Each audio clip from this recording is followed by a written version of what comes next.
শিক্ষার্থী বন্ধুরা, আশা করছি তোমরা অনেক অনেক ভালো আছো এবং তোমাদের আরো ভালো রাখতে আজকে আমরা তোমাদের সাথে যারা নবম দশম শ্রেণীর শিক্ষার্থী বন্ধুরা আছো তোমাদের কেমিস্ট্রির পঞ্চম অধ্যায় অর্থাৎ রাসায়নিক বন্ধনের উপর একটি ক্লাস নিয়ে আসছি এবং এই ক্লাসটির মাধ্যমে আমরা তোমাদের জানানোর চেষ্টা করব পরীক্ষায় সবচেয়ে কমন যে বিষয়টা থেকে কোশ্চেন আসে সেই পার্টটা নিয়ে আলোচনা করব। অর্থাৎ তোমরা এই ক্লাসটি করলে পরীক্ষার যে তোমাদের যে সিলেবাস অর্থাৎ তোমাদের যে সিলেবাস শেষ হচ্ছে না বা মনে হচ্ছে যে এখন অনেক পড়া বাকি, আমরা তোমাদের এমনভাবে শেখানোর চেষ্টা করব যে তোমরা আমাদের এই ক্লাসটি দেখলে আশা করি তোমাদের ওই সিলেবাসটা অনেকটা কাভার হয়ে যাবে। সুতরাং আশা করি তোমরা আমাদের এই ক্লাসটি অবশ্যই করবে এবং আমাদের এইচজিবি স্কুলের সাথে থাকবে। খেয়াল করো, এবার হচ্ছে আমরা প্রথমত আজকে কথা বলতে যাচ্ছি তাহলে রাসায়নিক বন্ধন নিয়ে, তাই না? রাসায়নিক বন্ধন যাকে আমরা ইংরেজিতে বলি হচ্ছে কেমিক্যাল বন্ড। আচ্ছা খেয়াল করো তাহলে, রাসায়নিক বন্ধন এটি হচ্ছে আমাদের পঞ্চম অধ্যায়, আমাদের রসায়ন বিজ্ঞান বইয়ের হচ্ছে পঞ্চম অধ্যায়। আচ্ছা দেখো, রাসায়নিক বন্ধনের প্রথম টাইপ অর্থাৎ আমাদের বইয়ে যেভাবে সিকোয়েন্স আছে সেই অনুযায়ী যদি বলি তাহলে আমাদের হচ্ছে প্রথমে চলে আসে যোজ্যতা ও হচ্ছে যোজনী। কি বললাম? যোজ্যতা ও হচ্ছে যোজনী, এই টপিক্সটা হচ্ছে আমাদের বইয়ের প্রথমেই আছে, যোজ্যতা ও যোজনী। এখন আমি এইটা নিয়ে একটু কথা বলার চেষ্টা করি। খেয়াল করো, যোজ্যতা ও যোজনী নিয়ে একসাথে না বলে আমরা একটু যদি ভেঙে ভেঙে কথা বলি, প্রথমে হচ্ছে যোজ্যতা নিয়ে কথা বলি। যোজ্যতা কি? কোনো মৌলের সর্বশেষ বহিস্থ স্তরে বা সর্বশেষ শক্তি স্তরে যে কয়টি ইলেকট্রন থাকবে তা হচ্ছে ওই মৌলের যোজ্যতা। কি বললাম? আবারও খেয়াল করো, কোনো মৌলের সর্বশেষ শক্তি স্তরে, তাহলে একটু পয়েন্ট করে রাখবে, সর্বশেষ শক্তি স্তরে, সর্বশেষ শক্তি স্তরের ইলেকট্রন সংখ্যা, সর্বশেষ শক্তি স্তরের ইলেকট্রন সংখ্যা হচ্ছে ওই মৌলের যোজ্যতা। তাহলে তুমি নোট করে রাখতে পারো যে কোনো মৌলের সর্বশেষ শক্তি স্তরে যে কয়েকটি ইলেকট্রন থাকবে তাকে বলা হচ্ছে ওই মৌলের যোজ্যতা ইলেকট্রন। আচ্ছা এবার আসো, একটি চিত্রের মাধ্যমে আমরা একটু দেখার চেষ্টা করি। আমরা সবাই সোডিয়াম এই পরমাণুটার কথা জানি বা নাম জানি। সোডিয়ামের পারমাণবিক সংখ্যা হচ্ছে 11, তাই তো, বা 11।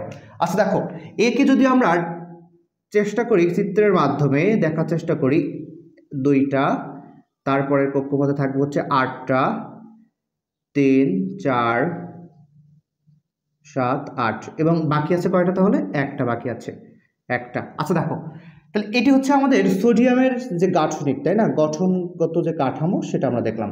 দেখো খেয়াল করো এখানে, তাহলে কোনো মৌলের সর্বশেষ শক্তি স্তর, সর্বশেষ শক্তি স্তর, প্রথম শক্তি স্তর, দ্বিতীয় শক্তি স্তর, তৃতীয় শক্তি স্তর এবং এই সেলটাকে বলা হচ্ছে সর্বশেষ শক্তি স্তর।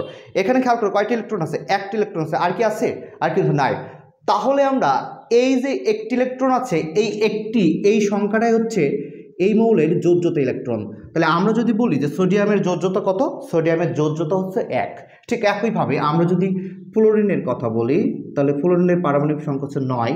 তাহলে এখন দেখার চেষ্টা করো, 2টা এবং সর্বশেষ শক্তি স্তরে থাকবে কত? বাকি আছে 7টা, তাই তো, 1, 2, 3, 4, 5, 6, 7। এবার দেখো খেয়াল করো, এর প্রথম শক্তি স্তর আছে 2টা, দ্বিতীয় শক্তি স্তরে আছে কয়টা? 2টা, 4, 7টা। তাহলে সর্বশেষ শক্তি স্তর আছে হচ্ছে 7টা। এই 7 সংখ্যাটা হচ্ছে আমাদের ফ্লোরিনের যোজ্যতা। তাহলে আমরা ভালো করে শিখলাম বা বোঝার চেষ্টা করলাম কোনো মৌলের সর্বশেষ শক্তি স্তরে যে কয়টি ইলেকট্রন সংখ্যা থাকবে তাকে বলা হচ্ছে ওই মৌলের যোজ্যতা। ওকে, আচ্ছা এবার আসো, এবার আমরা যোজনী নিয়ে কথা বলবো। এবার কি নিয়ে কথা বলবো? তাহলে যোজনী নিয়ে কথা বলবো। দেখো, যোজনী নিয়ে কথা বলার আগে একটা টপিক্সের কথা বলি একটু আগে। দেখো, যোজনী পড়বো আমরা, কিন্তু তার আগে একটু ছোট একটা ব্যাপার আছে।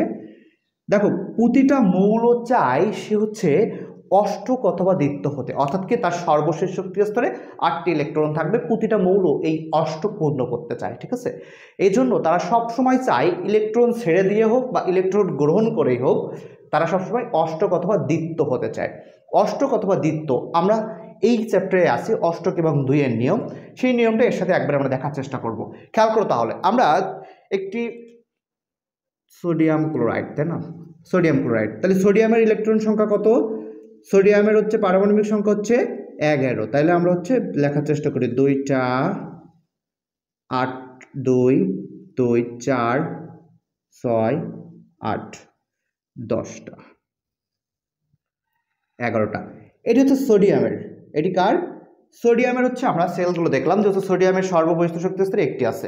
ঠিক একইভাবে ক্লোরিন, ক্লোরিনের হচ্ছে কত? 17, তাই তো, ক্লোরিনের হচ্ছে 17টা। তাহলে প্রথম শক্তি স্তরে 2টা, দ্বিতীয় শক্তি স্তরে 8টা করে থাকবে, 2, 2, আচ্ছা তাহলে 8 আর 2 10, এখনো বাকি আছে কয়টা? 7টা বাকি আছে। তাহলে 7টা আমরা দেখার চেষ্টা করব। 1 2 3 4 5 6 7। আচ্ছা এবার একটু খেয়াল করেন, ভালো করে খেয়াল করবো, আমরা একটু ভালো করে দেখার চেষ্টা করি যে কোন মৌলের সর্বশেষ শক্তি স্তরের সংখ্যা নিয়ে এখন আমাদের কথা নয়, এখন কথা বলবো যোজনী নিয়ে। এই চিত্রটার মাধ্যমে আমরা যোজনী দেখার চেষ্টা করব। এখন দেখুন এই দুইটা মৌলের সর্বশেষ শক্তি স্তর, এর আছে একটি, এর আছে 7টা। একটি হচ্ছে এটা কি যোজনী, সরি এগুলো হচ্ছে যোজ্যতা। এবার হচ্ছে যোজনী বের করবো কি করে, দেখুন এর শক্তি স্তরে কয়টা আছে? সর্বশেষ শক্তি স্তর আছে হচ্ছে 7টা, এর আছে একটা। দেখুন তো এর যদি একটা দেওয়া হয়, একে যদি আমরা একটা ইলেকট্রন দিই তাহলে হচ্ছে 8টা, এ যদি একটা ছেড়ে দেয় তাহলে সর্বশেষ শক্তি স্তরে থাকবে 8টা, অর্থাৎ কি এই সেলটা তখন বাদ যাবে। সোডিয়াম, তাহলে এইটি হচ্ছে মূলত অষ্টক দ্বিয়ের নিয়ম, যে হচ্ছে সোডিয়াম যখন ক্লোরিনকে একটা ইলেকট্রন দিয়ে দেবে তখন হচ্ছে ক্লোরিনের হচ্ছে আমাদের অষ্টক পূর্ণ হচ্ছে, তাই না? ক্লোরিনের অষ্টক পূর্ণ হচ্ছে কার কাছ থেকে? ইলেকট্রন নিয়ে সোডিয়ামের কাছ থেকে। তাহলে সোডিয়ামও তখন অষ্টক পূর্ণ হচ্ছে, ক্লোরিনের অষ্টক পূর্ণ হচ্ছে। এই যে মূলত ইলেকট্রন শেয়ারের মাধ্যমে, অর্থাৎ কি ইলেকট্রন দান বা গ্রহণের মাধ্যমে যে হচ্ছে এই যে আমরা দেখতে পাচ্ছি এখানে, এটি হচ্ছে মূলত যোজনী। অর্থাৎ কি সবচেয়ে আমরা সহজ করে বলতে পারি যে কে কয়টি ইলেকট্রন গ্রহণ করছে বা কে কয়টি ইলেকট্রন দান করছে, সেই সংখ্যাটাই হচ্ছে মূলত যোজনী। তাহলে এখানে আমরা খুব সহজে বোঝার চেষ্টা করি। সোডিয়াম এখানে ক্লোরিনকে কয়টা দিচ্ছে? সোডিয়াম হচ্ছে ক্লোরিনকে একটি ইলেকট্রন দিচ্ছে। তাহলে এটাই হচ্ছে সোডিয়ামের হচ্ছে আমাদের হচ্ছে যোজনী। ঠিক আছে, তাহলে সোডিয়ামের যোজনী কত? সোডিয়ামের যোজনী হচ্ছে 1। এখানে ক্লোরিনের যোজনী কত? ক্লোরিনের যোজনী কিন্তু 1, কারণ ক্লোরিনে একটা গ্রহণ করছে। ক্লোরিন কয়টা গ্রহণ করছে? ক্লোরিনের যোজনী হচ্ছে 1, কারণ ক্লোরিনও একটা গ্রহণ করছে। তাহলে আমরা একটু বোঝার চেষ্টা করি যে হচ্ছে কোনো মৌলের সর্বশেষ শক্তি স্তরের সংখ্যাটা হচ্ছে যোজ্যতা, আর কোনো মৌলের সর্বশেষ শক্তি স্তর ব্যাপারটা না, তাদের অষ্টক এবং দ্বিত্ব হওয়ার জন্য তারা যে কয়েকটি ইলেকট্রন ছেড়ে দেবে বা গ্রহণ করবে সেই সংখ্যাটাই হচ্ছে মূলত আমাদের যোজনী। তাহলে সহজভাবে একটু লিখে নিতে পারো সবাই যে কোনো মৌল বা কোনো পরমাণু তার যে হচ্ছে ইলেকট্রন ছেড়ে দেওয়া বা গ্রহণ করার মাধ্যমে যে সংখ্যাটা আসবে ওই সংখ্যাটাই হচ্ছে মূলত যোজনী হিসেবে কাজ করবে। তাহলে এখানে দেখো, ভালো করে দেখো যে এই যে 1 সংখ্যাটা, এটা হচ্ছে এই মৌলের যোজনী। কার যোজনী? সোডিয়ামের যোজনী, কারণ সোডিয়াম একটা ছেড়ে দিয়ে অষ্টক পূর্ণ করছে, অন্যদিকে ক্লোরিন একটা গ্রহণ করে সে হচ্ছে তার অষ্টক পূর্ণ করতেছে। তাহলে এটা আমরা মূলত দেখলাম যোজ্যতা ও যোজনী। এবার কিছু ব্যতিক্রম আছে, সেই ব্যতিক্রমটা একটু আমরা দেখার চেষ্টা করব। খেয়াল করো, এই ব্যতিক্রম নিয়মটা একটু আমরা দেখার চেষ্টা করি, তাহলে পরীক্ষার সময় আমাদের যদি কোশ্চেন আসে যোজ্যতা এবং যোজনী বের করা, তাহলে কিন্তু খুব সহজে ইজিলি আমরা পারবো। ঠিক আছে, আচ্ছা একটু হচ্ছে ব্যতিক্রম কি আছে আমরা সেটা দেখার চেষ্টা করি। ব্যতিক্রমটা হচ্ছে এটাই, দেখো ব্যতিক্রম বলতে আমরা ব্যতিক্রমটা লিখে নিতে পারো যে কার্বনের যোজনী হচ্ছে 2 ও 4। তারপর হচ্ছে আমাদের আয়রনের যোজনী যদি বলি হচ্ছে 1 2। এরপর হচ্ছে কপারের যোজনীও হচ্ছে 1 এবং 2। এর বিশেষ কিছু কারণ আছে, এটি হচ্ছে আমাদের সপ্তম অধ্যায়ে জারণ বিজারণ অধ্যায়ে বিস্তারিত আলোচনা করা আছে, কিন্তু আমরা এই ক্লাসে আলোচনা করব, কিন্তু শেষের দিকে আলোচনা করার চেষ্টা করব যে হচ্ছে কার্বনের যোজনী 2 ও 4 হয় কেন, আয়রনের যোজনী 2টা কেন, কপারের যোজনী 2টা কেন, এটা আমরা লাস্টের দিকে আলোচনা করব। তার আগে হচ্ছে আমরা মেইন পয়েন্টগুলো একটু আলোচনা করার চেষ্টা করি যে তাহলে এটি হচ্ছে ব্যতিক্রম। অনেক সময় আমাদের এমসিকিউতে এসে থাকে অথবা আমাদের অনুধাবনমূলক কোশ্চেন এসে থাকে যে কার্বনের যোজনী 2 ও 4 কেন। তাহলে আমরা একটু মনে রাখবো যে কার্বনের যোজনী 2টা 2 4, আয়রনের যোজনী 1 2, কপারের যোজনীও 1 2। ওকে, আচ্ছা এবার আসো, এবার খেয়াল করা হচ্ছে আমরা যৌগমূলকের যোজনী বের করবো। কার বের করবো এবার? যৌগমূলকের যোজনী। তাহলে নোট করতে পারো যে হচ্ছে আমরা লিখে রাখি যে হচ্ছে যৌগমূলকের যোজনী। দেখো খেয়াল করো, প্রথমে ভালো করে খেয়াল করবে, যৌগমূলকের যোজনী। যৌগমূলকের যোজনী বের করার ক্ষেত্রে আমরা বেশ সহজ একটি নিয়ম ফলো করব। দেখো আমরা কিছু যৌগমূলকের নাম লিখি। প্রথমে লিখবো হচ্ছে অ্যামোনিয়াম NH4। তারপরে আমরা লিখতে পারি হচ্ছে তারপরে আমরা দেখতে পারি কার্বনেট। তারপরে আমরা এই দুইটা দেখে খেয়াল করি।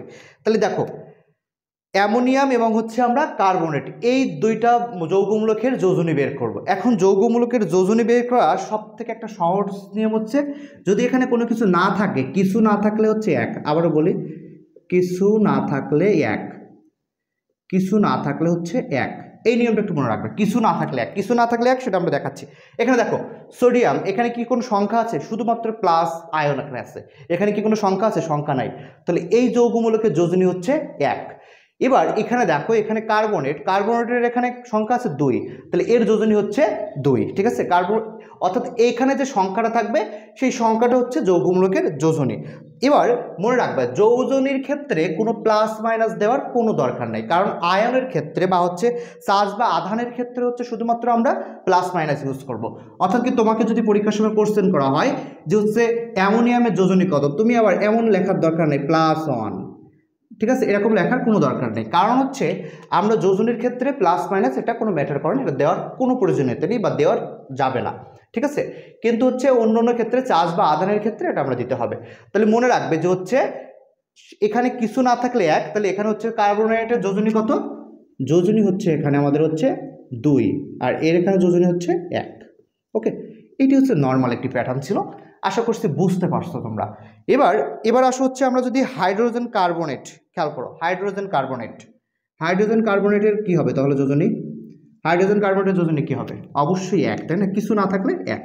ওকে, আচ্ছা ঠিক আছে। এবং এটি মুখস্থ করার কোনো দরকার নাই, মুখস্থ করা তোমাদের বইয়ে দেখবে একটা চার্ট করা আছে, এই চার্টটা তোমাকে মুখস্থ করতে বলবো অনেকেই, বাট মুখস্থ করার কোনো দরকার নাই। তুমি হচ্ছে জাস্ট হচ্ছে একটু চেনা শিখবে, যৌগমূলকগুলোর নাম জানবে, বাট এই যোজনীগুলো মুখস্থ করার কোনো দরকার নেই, কারণ তুমি নাম জানলে এমনি হচ্ছে তুমি সংকেতগুলো যদি তোমার ঠিক থাকে, মনে থাকে মাথায়, তাহলে তুমি যোজনী খুব সহজে ক্লিয়ারভাবে জানতে পারবে। আচ্ছা ওকে, এরপরে আসো, এরপরে হচ্ছে আমরা কথা বলবো রাসায়নিক বন্ধন নিয়ে। রাসায়নিক বন্ধন নিয়ে একটু কথা বলি। দেখো রাসায়নিক বন্ধন বলার আগে আমরা হচ্ছে তাহলে পরের পার্টে চলে আসলাম, রাসায়নিক বন্ধন। দেখো এখানে কিন্তু একটা টপিকস আমরা স্কিপ করছি, সেটি হচ্ছে যে হচ্ছে আমাদের কিছু নিয়মাবলী আছে রাসায়নিক সংকেত গঠনের, রাসায়নিক বন্ধন গঠনের নিয়ম বা সংকেত লেখার নিয়মাবলী, এগুলো জাস্ট একটু পড়ে নিবা, কারণ এখান থেকে খুব বেশি কোশ্চেন আমাদের আসে না, কিন্তু বন্ধন থেকে, যোজনী যোজ্যতা থেকে, যৌগমূলকের সংকেত থেকে এগুলো এমসিকিউ, এগুলো থেকে মোটামুটি কোশ্চেন তুমি 100% পাবে, ঠিক আছে। সেহেতু আমরা যেগুলো হচ্ছে পরীক্ষায় আসবে শেষ মুহূর্তে আমরা সেগুলো রিভিশন দেওয়ার চেষ্টা করব। রাসায়নিক বন্ধনে আসার আগে আমরা দুইটা ছোট ইকুয়েশন নিয়ে কথা বলবো, একটা হচ্ছে ক্যাটায়ন আর একটা হচ্ছে অ্যানায়ন। তাহলে কি বললাম? একটা হচ্ছে ক্যাটায়ন আর একটা হচ্ছে অ্যানায়ন। ক্যাটায়নকে বলা হচ্ছে ধনাত্মক, ঠিক আছে, ক্যাটায়নকে কি বলা হচ্ছে? ধনাত্মক। অ্যানায়নকে বলা হচ্ছে ঋণাত্মক। মনে রাখবে অবশ্যই ভালো করে, একটা হচ্ছে প্লাস একটা হচ্ছে মাইনাস। তাহলে ক্যাটায়নকে বলা হচ্ছে ধনাত্মক আর অ্যানায়নকে বলা হচ্ছে ঋণাত্মক। এই দেখো এখানে ধনাত্মক হতে গেলে যারা হচ্ছে ইলেকট্রন ত্যাগ করে, যারা ইলেকট্রন ত্যাগ করে, মনে রাখবে সুন্দর করে, যারা ইলেকট্রন ত্যাগ করে, আর যারা হচ্ছে ইলেকট্রন গ্রহণ করে, যারা ইলেকট্রন গ্রহণ করে। এখন অনেক সময় কোশ্চেন হতে পারে যে হচ্ছে গ্রহণ করে কেন মাইনাস হচ্ছে। মনে করো তোমার কাছে হচ্ছে 10টা টাকা আছে, এখন তুমি হচ্ছে তুমি একজনকে 5টি টাকা দিচ্ছ, এই 5 টাকা যে দিচ্ছ সে কিন্তু তোমার কাছে ঋণগ্রস্ত হয়ে যাচ্ছে, তাই না? সে কিন্তু তোমার কাছ থেকে ঋণী হয়ে যাচ্ছে, তাহলে ঋণ থেকে ঋণাত্মক, ঠিক আছে। মনে করো তোমার কাছে 10টা টাকা আছে, এখন তোমার কাছ থেকে একজন ধার নেবে 5 টাকা, এখন তুমি তাকে যখন ধার দিচ্ছ আমরা তাকে বাংলা ভাষায় কি বলি? ঋণ বলি, তাহলে সেই ঋণ থেকে মূলত ঋণাত্মক চলে আসছে। তাহলে যে হচ্ছে ইলেকট্রন গ্রহণ করবে, যাকে তুমি দেবে, যাকে তুমি দান করবে, যে গ্রহণ করবে সে হচ্ছে সবসময় ঋণাত্মক হবে এবং তাকে আমরা বলবো অ্যানায়ন বলবো। আর তুমি যে ইলেকট্রন ত্যাগ করবা, যে তুমি যে ছাড়ছো, এটা তোমার ধনাত্মক, চার্জ তোমার হচ্ছে প্লাস হচ্ছে, ঠিক আছে, কারণ তুমি তো তোমার তো টাকাটা তো তুমি নষ্ট করছো না, সে তো অবশ্যই তোমাকে আবার দেবে, ব্যাক দেবে। তাহলে এখানে হচ্ছে দেখো খেয়াল করো যে ক্যাটায়ন হচ্ছে ধনাত্মক যারা ইলেকট্রন ত্যাগ করে, আর অ্যানায়ন হচ্ছে ঋণাত্মক যারা হচ্ছে ইলেকট্রন গ্রহণ করে। ওকে, আচ্ছা এবার আমরা কথা বলবো দেখো হচ্ছে আয়নিক বন্ধন এবং সমযোজী বন্ধন নিয়ে। তার আগে প্রথমত কথা বলবো হচ্ছে আয়নিক বন্ধনটা নিয়ে কথা বলি। আয়নিক বন্ধন কি? আজকে আমরা আয়নিক বন্ধন পর্যন্তই পড়বো। পরবর্তী পার্ট 2তে তা না করলে ভিডিওটা অনেক লেন্থি হয়ে যাচ্ছে।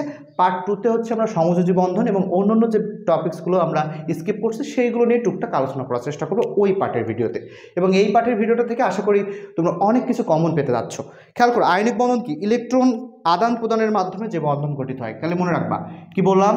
ইলেকট্রন আদান প্রদানের মাধ্যমে, মনে রাখবা সুন্দর করে, ইলেকট্রন আদান প্রদানের মাধ্যমে যে বন্ধন গঠিত হয়। সহজভাবে মনে রাখার জন্য, ইলেকট্রন আদান প্রদানের মাধ্যমে যে বন্ধন গঠিত হয় ইলেকট্রন আদান প্রদানের মাধ্যমে, যে বন্ধন গঠিত হয় তাকে আমরা কি বলছি? আয়নিক বন্ধন বলছি, ঠিক আছে। আর সমযোজী বন্ধনটা হচ্ছে শেয়ারের মাধ্যমে, একটা হচ্ছে আদান প্রদানের মাধ্যমে আর একটা হচ্ছে শেয়ারের মাধ্যমে, একটু পার্থক্য আছে, একই পরমাণুর মধ্যে হবে সেটা। যাই হোক, আমরা এখন আয়নিক বন্ধন নিয়ে কথা বলছি, আয়নিক বন্ধন নিয়ে দেখার চেষ্টা করি। তাহলে ইলেকট্রন আদান প্রদানের মাধ্যমে যে বন্ধনটা গঠিত হবে তাকে আমরা বলছি আয়নিক বন্ধন। এখন পরীক্ষার সময় প্রায়শই একটা কোশ্চেন এসে থাকে, তাহলে এতটুকু আশা করছি বুঝতে পারছো। দেখো, একটা কোশ্চেন আমরা একটু দেখার চেষ্টা করব। পরীক্ষার সময় প্রায়শই একটা কোশ্চেন দিয়ে থাকে, ডায়াগ্রাম বা চিত্র আঁকতে বলা হয়, ঠিক আছে। যেমন মনে করে একটা কোশ্চেন আমরা লিখলাম যে সোডিয়াম ক্লোরাইডের বন্ধন ডায়াগ্রামের মাধ্যমে দেখাও, বন্ধন ডায়াগ্রামের মাধ্যমে দেখাও, সোডিয়াম ক্লোরাইডের বন্ধন ডায়াগ্রামের মাধ্যমে দেখাও। আচ্ছা, এখন তার আগে বলে রাখি, দেখো এখানে সোডিয়াম কি? সোডিয়াম একটি ধাতু, ক্লোরিন একটি গ্যাস। সবসময় মনে রাখবে যে সমযোজী বন্ধন মূলত আয়নিক বন্ধন মূলত ধাতু এবং অধাতুর মধ্যে হয়। তাহলে আয়নিক বন্ধন কাদের মধ্যে হয়? ধাতু এবং অধাতু। ধাতু এবং অধাতুর মধ্যে হচ্ছে আয়নিক বন্ধন হয়ে থাকে। তাহলে এখানে সোডিয়ামটা ধাতু, ক্লোরিনকে আমরা গ্যাস বলছি, পদার্থ হিসেবে বিবেচনা করতে পারি। তাহলে সোডিয়াম ক্লোরাইড এটি হচ্ছে তাহলে কোন বন্ধন? প্রথমত আমরা আইডেন্টিফাই করলাম যে এটি হচ্ছে আমাদের আয়নিক বন্ধন, কারণ হচ্ছে ধাতু এবং অধাতুর মধ্যে মূলত কোন বন্ধন হয়ে থাকে? আয়নিক বন্ধন হয়ে থাকে। তাহলে আমরা এবার চিত্রের মাধ্যমে একটু দেখার চেষ্টা করি, খেয়াল করো, ভালো করে খেয়াল করবে। এখন হচ্ছে সোডিয়ামের পারমাণবিক সংখ্যা হচ্ছে 11, আর ক্লোরিনের পারমাণবিক সংখ্যা কত? ক্লোরিনের হচ্ছে 17। আচ্ছা, আমরা ডায়াগ্রামটা আঁকার চেষ্টা করি, সবাই খেয়াল করো, ভালো করে খেয়াল করবে। প্রথম কক্ষপথে 2টা, দ্বিতীয় কক্ষপথে 8টা, 1 2 3 4 5 6 7 8, তৃতীয় কক্ষপথে হচ্ছে 1টি, তাই তো? ঠিক একইভাবে আমরা এটি হচ্ছে তাহলে আমাদের সোডিয়াম, এটা হচ্ছে আমরা ক্লোরিনেরটা লিখি, আর একটু গ্যাপ দিয়ে লিখি। ক্লোরিনের হচ্ছে প্রথম কক্ষপথে 2টা, দ্বিতীয় কক্ষপথে 8টা, 1 2 3 4 6 7 8। আচ্ছা, এবং সর্বশেষ কক্ষপথে থাকবে 7টা, 1 2 3 4 5 6 7। আচ্ছা, এবার খেয়াল করো যে হচ্ছে সর্বশেষ, এবার আমরা একটু ইলেকট্রন বিন্যাস অনুযায়ী দেখার চেষ্টা করি যে এবার কি হচ্ছে মূলত এখানে। আচ্ছা, একটু কারেকশন করতে হবে, সরি, একটু কারেকশন আছে, কারণ তা না হলে চিত্রটা খারাপ মানে ভালো দেখা যাচ্ছে না। আচ্ছা,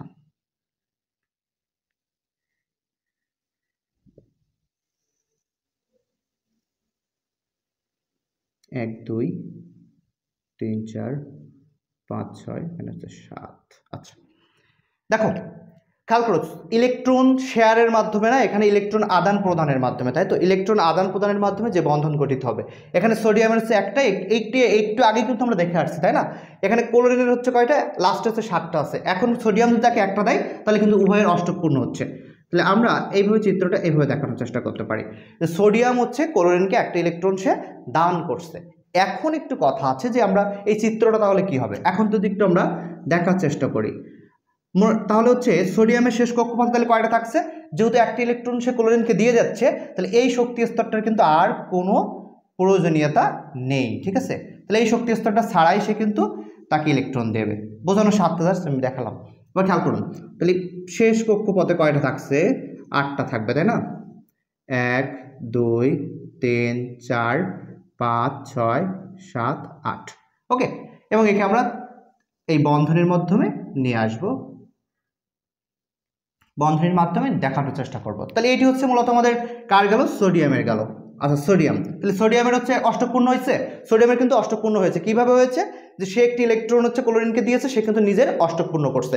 এবার ক্লোরিনও কিন্তু তার অষ্টকপূর্ণ করছে। ক্লোরিন কিভাবে অষ্টকপূর্ণ করছে একটু দেখার চেষ্টা করি আমরা।